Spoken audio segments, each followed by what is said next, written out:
और आज हम लोग देखेंगे मध्य प्रदेश के जीके, जो कि काफ़ी इंपॉर्टेंट्स है। आने वाले जो एग्ज़ाम है, जैसे कि अभी एमपीपीएससी का जो एग्ज़ाम्स है, पिछली बार कुछ लोगों का जो है एग्ज़ाम्स मतलब नहीं हो पाया है, तो आने वाले जो 2025 के लिए जो है बने रहिए, जो कि काफ़ी इंपॉर्टेंट्स हो जाते हैं। और ये टॉपिक्स आपको पसंद आता है तो अपने दोस्तों के साथ भी शेयर कीजिएगा, ताकि उन लोगों को भी जो है हेल्प हो सके। तो चलिए टाइम वेस्ट ना करते हुए फर्स्ट क्वेश्चन की ओर चलते हैं।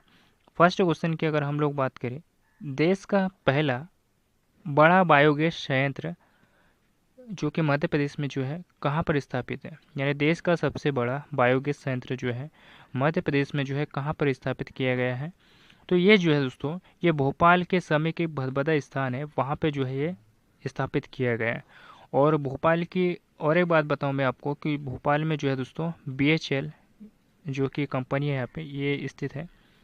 और इसके अगर हम लोग बात करें तो इसकी स्थापना जो है दोस्तों, BHEL की स्थापना, इसकी स्थापना की अगर हम लोग बात करें BHEL की, तो इसकी स्थापना हुई थी 1964 में। लेकिन आप लोगों को ये पूछ ले कि जो BHEL की स्थापना है वो किस देश की कंट्री से हुई थी, तो किस देश की कंट्री से हुई थी, तो ये ब्रिटेन के सहयोग से जो है दोस्तों BHEL की जो है स्थापना की गई थी। और जो BHEL की यानी जो ब्रिटेन के सहयोग से जो है इसकी स्थापना 1956 में की गई थी। तो ये सारे पॉइंट्स आप लोग याद रखिएगा, जो कि काफ़ी इंपॉर्टेंट से हैं।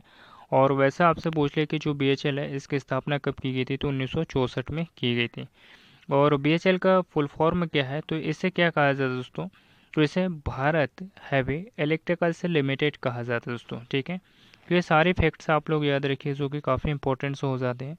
अगला क्वेश्चन देखते हैं, मध्य प्रदेश में बुक बैंक योजना का जो मुख्य कार्य है वो कहाँ से आरंभ किया गया था दोस्तों, तो ये इंदौर शहर से जो है आरंभ किया गया था, याद रखिएगा। और इंदौर शहर की एक खास बात बता देना चाहता हूँ मैं कि इंदौर शहर को जो है कपड़ों का शहर भी कहा जाता है, और इंदौर शहर को जो है मध्य प्रदेश की जो है व्यापारिक राजधानी भी कहा जाता है दोस्तों, याद रखिएगा, जो कि काफ़ी इंपॉर्टेंट्स है। और जो इंदौर शहर में जो चमड़े के खिलौने बनाए जाते हैं, याद रखिएगा, इंदौर शहर में जो चमड़े के खिलौने बनाए जाते हैं, इसे जो है जीआई टैग दिया गया है दोस्तों, याद रखिएगा। और इसके अगर हम लोग बात करें तो इसे कब जीआई टैग दिया गया था, तो 2008 में जो है इसे जीआई टैग दिया गया है चमड़े के खिलौनों को, जो कि कहाँ के हैं, तो ये इंदौर शहर के हैं। और इसके अगर हम लोग बात करें इंदौर शहर की, तो यहाँ पे होलकर स्टेडियम भी स्थित है दोस्तों, याद रखिएगा, इंदौर शहर में जो है होलकर स्टेडियम भी स्थित है। और इन चमड़े के खिलौने की अगर हम लोग बात करें तो इसे एक जिला और एक उत्पाद के तहत भी शामिल किया गया है। तो ये सारी पॉइंट्स आप लोग याद रखिएगा, जो कि मोस्ट इम्पोर्टेंट्स है। नेक्स्ट क्वेश्चन देखते हैं। नेक्स्ट क्वेश्चन की अगर हम लोग बात करें, नेक्स्ट क्वेश्चन देखते हैं यानी थर्ड क्वेश्चन, निम्नलिखित में से प्राचीन गुफाएं वाले जो पर्यटन का जो स्थान है वो कौन सा नहीं है, यानी इनमें से आपको बताना है कि जो प्राचीन गुफाओं वाले जो पर्यटन स्थान है दोस्तों वो कौन सा नहीं है, तो ये मांडू नहीं है हमारा, है ना। तो ये ऑप्शन हमारा राइट हो जाएगा। और बाघ की गुफाएं, और उदयगिरी की गुफाएं, और कौरा की गुफाएं। बाघ की गुफाओं की अगर हम लोग बात करें तो ये धार जिले में आती है, बाघ की गुफाएं धार जिले में आती है। और किस धर्म से संबंधित है, तो ये बौद्ध धर्म से संबंधित है। इस बाघ की गुफाओं की अगर हम लोग बात करें दोस्तों, तो ये जो है बाघिन नदी के तट पर स्थित है, और ये बौद्ध धर्म से संबंधित है, ये पॉइंट सा याद रखिएगा, जो कि मोस्ट इम्पोर्टेंट है। और बाघ के नाम पर जो है दोस्तों एक बाघ प्रिंट भी जो है, याद रखिएगा, इसे यहाँ की जो बाघ प्रिंट है इसे जीआई टैग दिया गया। और इसे जीआई टैग कब दिया गया दोस्तों बाघ प्रिंट को, तो 2008 में जो है इसे जीआई टैग दिया गया है बाघ प्रिंट की, जो कि धार जिले की है, याद रखिएगा, जो कि मोस्ट इम्पोर्टेंट से है। उदयगिरी की गुफाओं की अगर हम लोग बात करें दोस्तों, तो उदयगिरी की गुफाएं ये जो है कहाँ पर स्थित है, उदयगिरी की गुफाओं की अगर हम लोग बात करें तो ये जो है विदिशा जिले में जो है आती है। और ये जो गुफाएं हैं ये हिंदू और जैन धर्म से संबंधित है, हिंदू और जैन धर्म से संबंधित है ये उदयगिरी की गुफाएं, याद रखिएगा। यहाँ पे जो उदयगिरी की गुफा है दोस्तों, यहाँ पे माना जाता है कि जो है हिंदू और जैन धर्म से संबंधित 20 गुफाएं यहाँ पर स्थित है। और ये गुप्त काल से संबंधित है दोस्तों, ये सारे पॉइंट्स आप लोग याद रखिएगा, जो कि मोस्ट इम्पोर्टेंट्स है।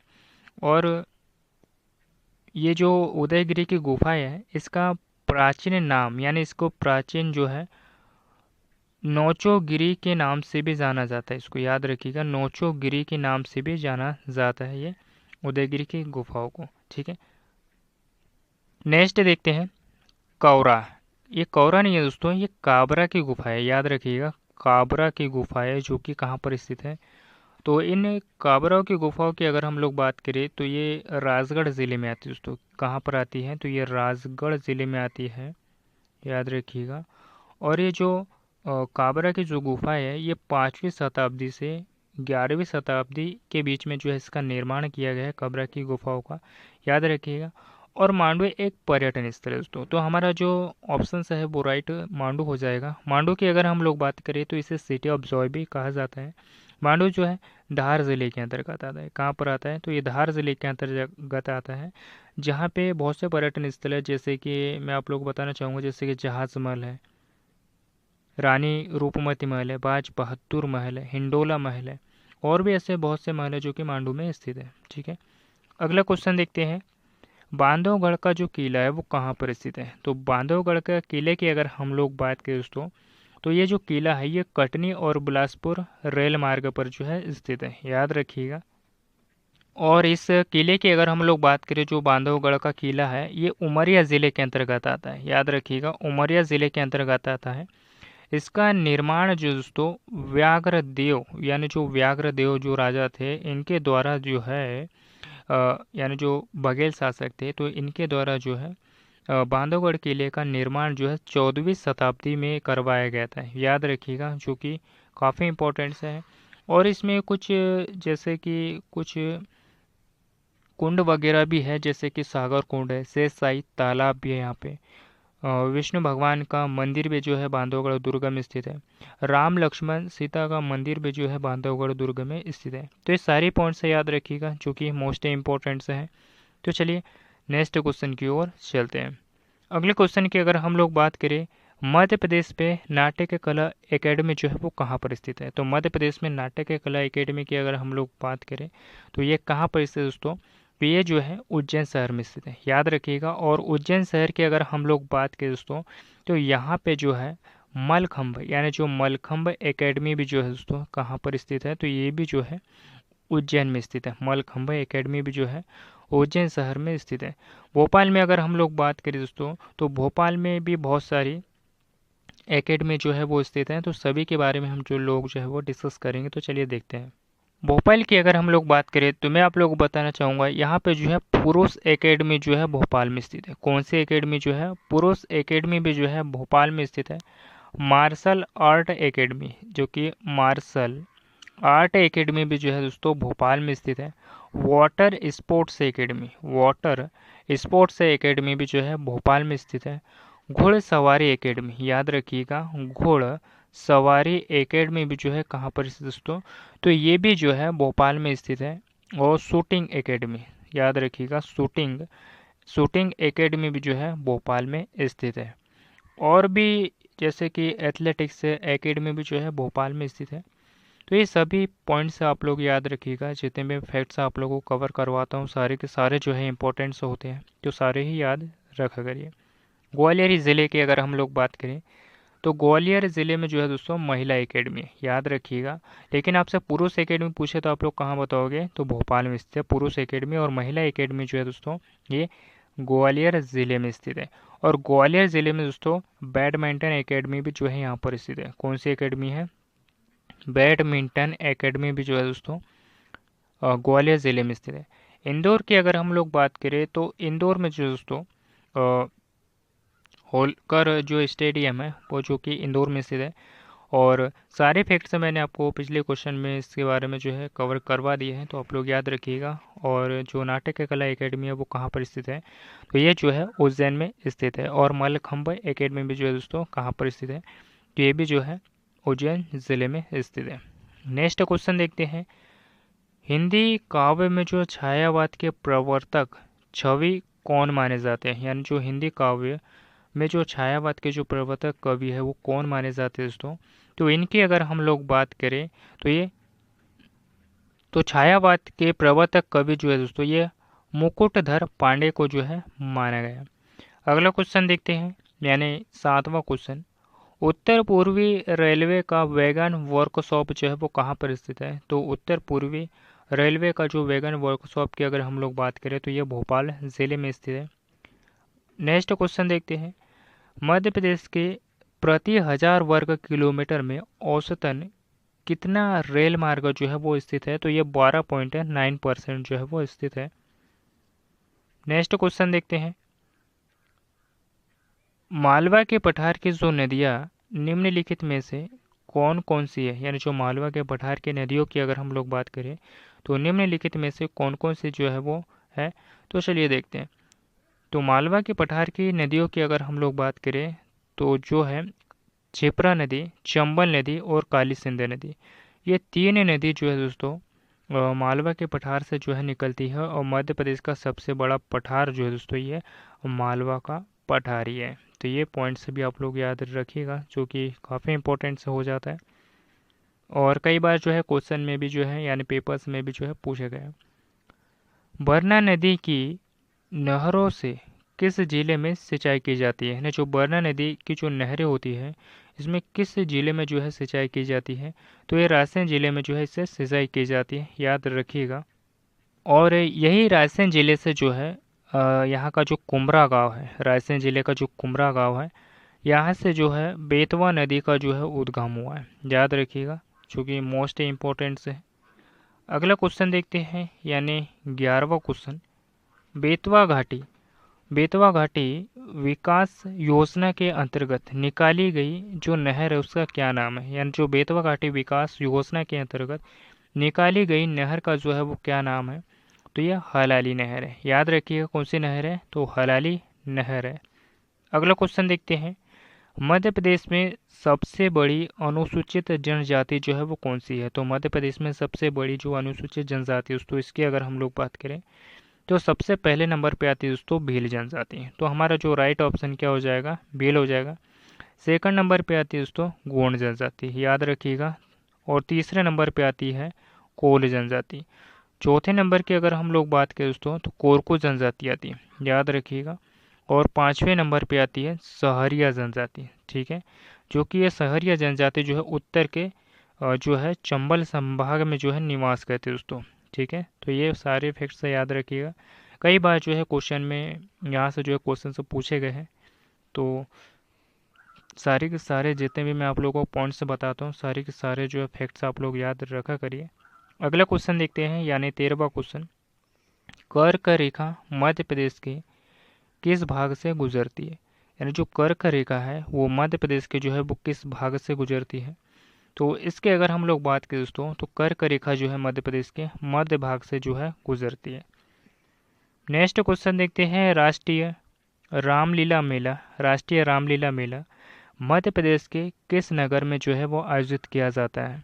तो राष्ट्रीय जो रामलीला मेला है दोस्तों इसके अगर हम लोग बात करें तो मध्य प्रदेश के जो है वो किस नगर से जो है वो आयोजित किया जाता है? तो इसकी अगर हम लोग बात करें तो ये भोपाल से जो है आयोजित किया जाता है, ठीक है। अगला क्वेश्चन देखते हैं, यानी 8वां क्वेश्चन। भोपाल ट्रेजेडी नामक जो पुस्तक है उसके रचयिता की अगर हम लोग बात करें तो इसके जो रचयिता दोस्तों ये एम अरुण सुब्रमण्यम है।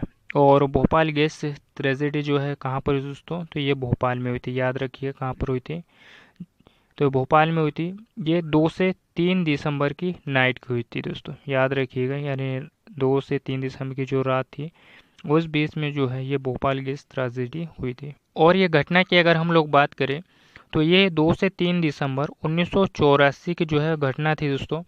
और इस समय जो मुख्यमंत्री थे, और कई बार जो है यहाँ से क्वेश्चन से जो है आप लोगों को पूछा गया है कि जो इस समय जो मुख्यमंत्री थे वो कौन थे दोस्तों? तो ये अर्जुन सिंह थे। कौन थे? अर्जुन अर्जुन सिंह थे इस समय मुख्यमंत्री, जो कि काफ़ी बड़ी ट्रेजेडी थी, ठीक है, याद रखिएगा। और यहाँ से कई बार जो है क्वेश्चन से पूछे जाते हैं। तो अगला क्वेश्चन देखते हैं। और एक बात और बताना चाहूँगा कि जब ये भोपाल गैस से ट्रेजेडी हुई थी तो इस समय जो है MIC गैस का रिसा हुआ था, जो कि बहुत ही हानिकारक थी, जिसे मिसाइल आइसोसाइनेट इस गैस का नाम था, जो कि काफ़ी हानिकारक थी, जिससे कि सांस में जो है प्रॉब्लम हो जाती थी और जिससे इस गैस से जो है आँखों में जब मतलब ये गैस जाती थी तो इससे क्या होता था कि जो आँखें हैं उसमें दिखना बंद हो जाता था और सांस में प्रॉब्लम आ जाती थी। तो इस प्रकार की ये गैस थी जो कि काफ़ी हानिकारक थी, इससे कई लोगों की जान भी चली गई थी और आज भी इससे लोग जो है वो अपंग है। तो ये सभी पॉइंट्स आप लोग याद रखिएगा जो कि काफ़ी इंपॉर्टेंट्स हैं। और इस समय जो मुख्यमंत्री थे वो अर्जुन सिंह थे। 2 से 3 दिसंबर 1984 की जो है घटना है, यानी 2 से 3 दिसंबर नाइट की घटना है। ठीक है, तो ये सारे पॉइंट्स याद रखिएगा। ताप्ती नदी का जो उद्गम स्थल है निम्नलिखित में से कौन सा है, यानी जो ताप्ती नदी जो है इसका उद्गम स्थल यानी जो नदी है वो कहाँ से निकली है, तो मुल्ताई से निकली है दोस्तों, याद रखिएगा। और मुल्ताई शहर जो है ताप्ती नदी के किनारे ही स्थित है और मुल्ताई शहर जो है ये बैतूल ज़िले के अंतर्गत आता है। ये पॉइंट्स भी आप लोग याद रखिएगा। ठीक है, जना पाव पहाड़ी की अगर हम लोग बात करें तो जना पाव पहाड़ी से जो दोस्तों चंबल नदी का उद्गम स्थल होता है। किस नदी का उद्गम स्थल होता है, तो चंबल नदी का उद्गम स्थल होता है। अमरकंटक की अगर हम लोग बात करें तो यहाँ से 3 नदियों का जो है उद्गम स्थल होता है। नर्मदा नदी का होता है, सोन नदी का भी जो है यहाँ से होता है। उसके बाद में अगर हम लोग बात करें तो जो जोहिला नदी है, जोहिला नदी का भी जो उद्गम स्थल है वो अमरकंटक से ही होता है। ठीक है, अगला क्वेश्चन देखते हैं, यानी 17वां। खरमोर पक्षी के लिए जो विख्यात मध्य प्रदेश का जो प्रमुख राष्ट्रीय उद्यान है वो कौन सा है, तो ये सैलाना राष्ट्रीय उद्यान है। ठीक है, अगला क्वेश्चन देखते हैं, निम्न में से कौन सा जोड़ा जो है वो बेमेल है। तो आइए देखते हैं जो कौन सा जोड़ा जो है इसमें से बेमेल बताया गया है। तो जो अमलाई कारखाना जो कि कागज उत्पादन के लिए जो है प्रसिद्ध है, जो कि राइट है। मझगांव जो कि हीरे की एक खदान है जो कि पन्ना ज़िले के अंतर्गत आती है, जो कि ये भी राइट है। बेलाडीला की लोहा एस्क की खदान है जो कि ये भी राइट है, जो कि बेलाडीला की जो खदानें हैं वो लोहा एस्क के लिए जानी जाती है। तो ये सारे तीनों पॉइंट्स सही है। लेकिन जो भीमबेटका है ये पुरातात्विक स्थल है दोस्तों, याद रखिएगा, जो कि मैंगनीज के लिए प्रसिद्ध नहीं है, बल्कि ये पुरातात्विक स्थल जो कि रायसेन ज़िले में आता है, रायसेन ज़िले में आता है। और मैंगनीज की अगर हम लोग बात करें तो मैंगनीज का जो उत्पादन है मध्य प्रदेश के बालाघाट ज़िले में जो है इसका उत्पादन किया जाता है। तो ये सारे फैक्ट्स याद रखिएगा जो कि काफ़ी इंपॉर्टेंट्स हो जाते हैं। नेक्स्ट क्वेश्चन देखते हैं, यानी अगला क्वेश्चन 19वां। मध्य प्रदेश की कौन सी सिंचाई परियोजना राज्य की प्रथम अंतर्घाटी परियोजना है दोस्तों। तो इसके अगर हम लोग बात करें तो जो चोरल सिंचाई परियोजना जो है दोस्तों ये मध्य प्रदेश की प्रथम अंतर्घाटी जो है सिंचाई परियोजना है। ठीक है, अगला क्वेश्चन देखते हैं, मध्य प्रदेश की सर्वाधिक ऊंची चोटी यानी धूपगढ़ जिसकी ऊंचाई जो है 1350 मीटर है, निम्नलिखित में से किस भाग में स्थित है। तो इसकी अगर हम लोग बात करें जो धूपगढ़ चोटी की, इसकी थोड़ा मैं डिटेल्स आप लोगों को बता देता हूँ तो जो कि काफ़ी इंपॉर्टेंस हो जाती है। ये किस ज़िले में आती है दोस्तों, ये धूपगढ़ चोटी, तो मैं आप लोगों को बता देना चाहता हूँ। ये चोटी जो है नर्मदापुरम, जिससे पहले होशंगाबाद कहा जाता था, तो ये नर्मदापुरम ज़िले में आती है और पचमढ़ी जो तहसील है इसमें आती है दोस्तों ये धूपगढ़ चोटी। ठीक है, और इस धूपगढ़ चोटी जो है ये सतपुड़ा श्रेणी की जो महादेव पर्वत चोटी है दोस्तों, याद रखिएगा, यानी महादेव पहाड़ी भी आप लोग कह सकते हो, महादेव पहाड़ी, इसमें आती है ये धूपगढ़ चोटी जिसकी ऊंचाई जो है 1350 मीटर है और ये मध्य प्रदेश की सबसे ऊंची चोटी है दोस्तों। ये पॉइंट से भी आप लोग याद रखिएगा जो कि वेरी वेरी इंपॉर्टेंट्स है। तो इसको क्या कहा जाता है हम लोग की मतलब, तो इसका जो राइट आंसर है वो क्या हो जाएगा, तो इसके राइट आंसर की अगर हम लोग बात करें तो इसका जो राइट आंसर है वो सतपुड़ा माइकल श्रेणी हो जाएगा। तो जितने भी मैंने आप लोगों को क्वेश्चन से करवाए यानी 20 क्वेश्चन से करवाए, इनसे रिलेटेड जितने भी फैक्ट्स बताए हैं सारे के सारे जो है इंपॉर्टेंट्स हैं। ये टॉपिक आपको पसंद आया तो अपने दोस्तों के साथ भी शेयर कीजिएगा इस वीडियो को, ताकि उन लोगों की भी जो है हेल्प हो सके और आने वाले जो एग्ज़ाम है उसके लिए आप लोगों को शुभकामनाएं, आपका सिलेक्शन हो और आप अपना और अपने माता पिता का नाम जो है वो रोशन करो। तो मिलते हैं किसी नेक्स्ट टॉपिक पे, और ये टॉपिक पसंद आया तो अपने दोस्तों के साथ में ज़रूर शेयर कीजिएगा और मिलते हैं किसी नेक्स्ट टॉपिक पे। धन्यवाद, थैंक यू।